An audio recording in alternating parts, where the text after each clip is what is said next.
मुझे एक साहब कहने लगे कि मेरे साथ जापान चलिए। तो मैंने कहा कि मैं यहाँ काफ़ी मसरूफ़ हूँ।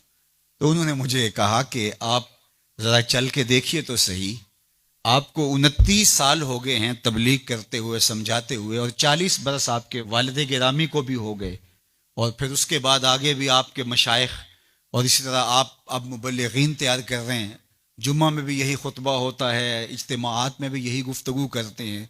तो आप जो तबलीग कर रहे हैं और लोगों को ये बता रहे हैं, ये कोई मेरा फलसफा नहीं है तो मैं आपको जिसका पाबंद बनाना चाहता हूं, ये तुम्हारे रसूल की सुन्नत है। जिस प्यारे से तुम टूट के मोहब्बत करते हो, ये उसका तरीका है कि झूठ नहीं बोलना। कहा समझा समझा के 29 साल जिस कौम को हो गए हैं, आप जापान में देखिए वो कर रहे हैं, और नई अकदार को दरियाफ्त करने के लिए आगे बढ़ रहे हैं। ये तो कर चुके हैं, वो किसी से दगा नहीं करते, झूठ नहीं बोलते, किसी से फराड नहीं करते। उनको किसी मजहब ने नहीं ये बताया, उनकी मां की गोद से तरबियत मिली कि झूठ नहीं बोलना।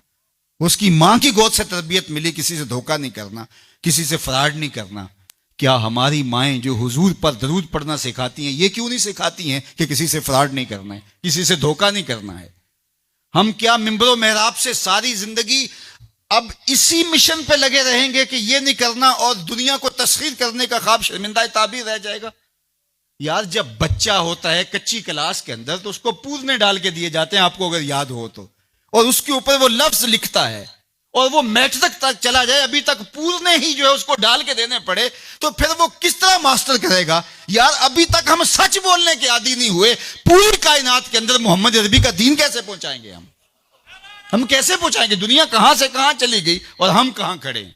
अकबर अलाहाबादी ने कहा था, मिस पे है अपनी नजर और सीम उनके हाथ में। हम अभी तांबे को देख रहे हैं और वो चांदी भी उठा के ले गए।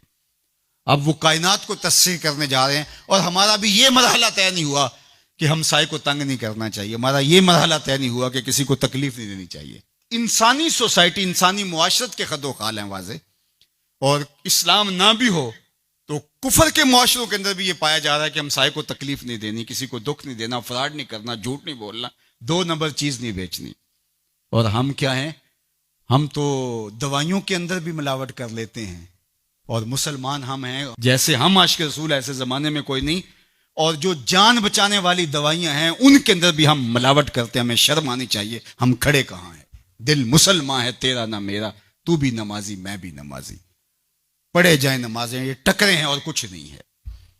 हमारा दीन हमको एक ऐसी पाकीज़ा जिंदगी गुजारने की तलकीन करता है।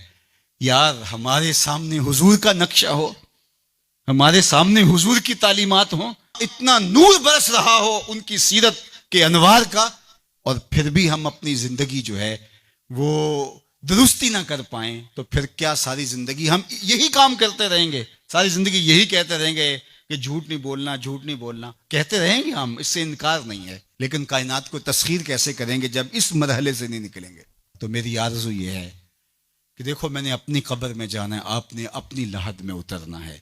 मैं और आप अपने आप को ये मत समझिए कि वो संवरेगा तो मुआशरा ठीक होगा। मुआशरा ठीक हो ना हो, मुझे ठीक होना है। मुझे अपनी जुबान को कभी भी झूठ की बदबू से मुताफन नहीं होने देना। मुझे कभी भी किसी को अजियत नहीं देना, चाहे वो मेरा हमसाया है या मेरा दुश्मन भी क्यों ना है। मुझे किसी के लिए गलत नहीं सोचना है, और किसी को नुकसान पहुंचाने की मंसूबाबंदी की दूर की बात है, वसवसा भी आए किसी को नुकसान पहुंचाने का तो उसकी भी नफी करनी है, क्योंकि मैं उस आका का गुलाम हूं जो रहमतुल लिल आलमीन है।